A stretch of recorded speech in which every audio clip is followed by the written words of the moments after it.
excuse-moi, 2 Pierre. 2 Pierre. 2 Pierre 3. Verset 3. Sachez avant tout que dans les derniers jours, il vous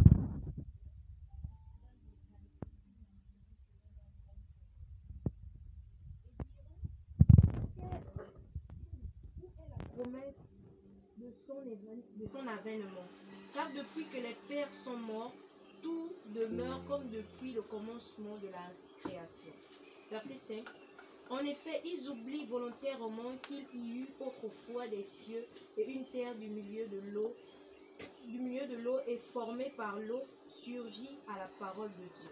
Verset 6. Et que par les mêmes causes, le monde d'alors périt, submergé par l'eau. Mais par la même parole, les cieux et la terre actuelle sont gardés en réserve pour le feu en vue du jour du jugement et de la perdition des impies. Verset 8. Mais il est un point que vous ne devez pas oublier. Bien-aimés, c'est que devant le Seigneur, un jour est comme 1000 ans, et 1000 ans sont comme un jour. Le Seigneur ne tarde pas l'accomplissement de sa promesse, comme quelques... Nous les chrétiens, nous croyons en Jésus, mais nous ne sommes pas épargnés des persécutions. Mais en dépit de ces persécutions-là, on ne doit pas oublier qu'en réalité, Christ nous a envoyés partout dans le monde pour faire des disciples et pour enseigner ces disciples afin qu'eux aussi puissent aller travailler pour le royaume des cieux. Alors, ce passage-là, Jean avertit tout simplement aux autres qu'il y avait certainement des gens qui se plaignaient que depuis que Christ est parti, bien depuis qu'on a entendu que le Fils de Dieu va revenir pour juger le monde, il ne vient jamais. Et souvent en ce moment, on entend ce genre de paroles.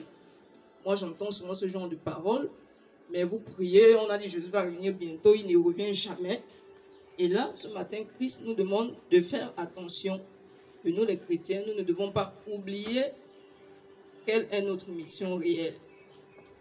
Alors, et en même temps, Dieu pouvait me dire que ces disciples, si on vérifie bien, les disciples de Christ étaient aussi certainement malades.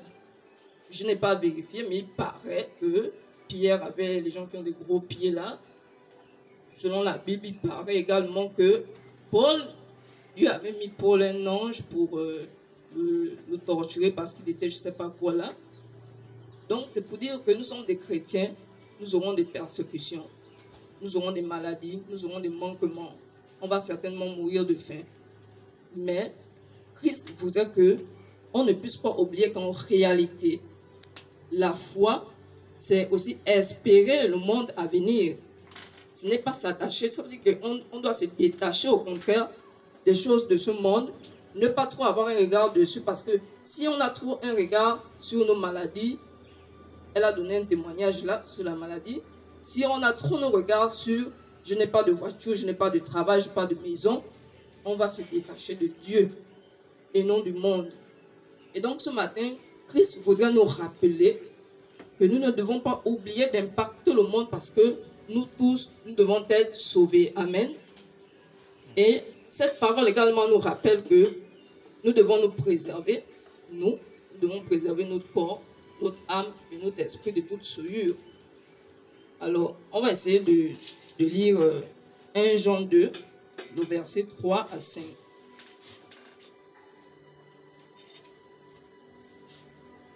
1 Jean 2, le verset 3 à 5. Donc, je vais lire. Si nous gardons ces commandements, par là nous savons que nous l'avons connu. Celui qui dit « Je l'ai connu » et qui ne garde pas ses commandements est un menteur, et la vérité n'est point en lui. Mais celui qui garde sa parole, l'amour de Dieu est véritable, parfait en lui. Par là nous savons que nous sommes en lui. Amen. Vous allez certainement me dire que oui, tu vas encore parler du péché.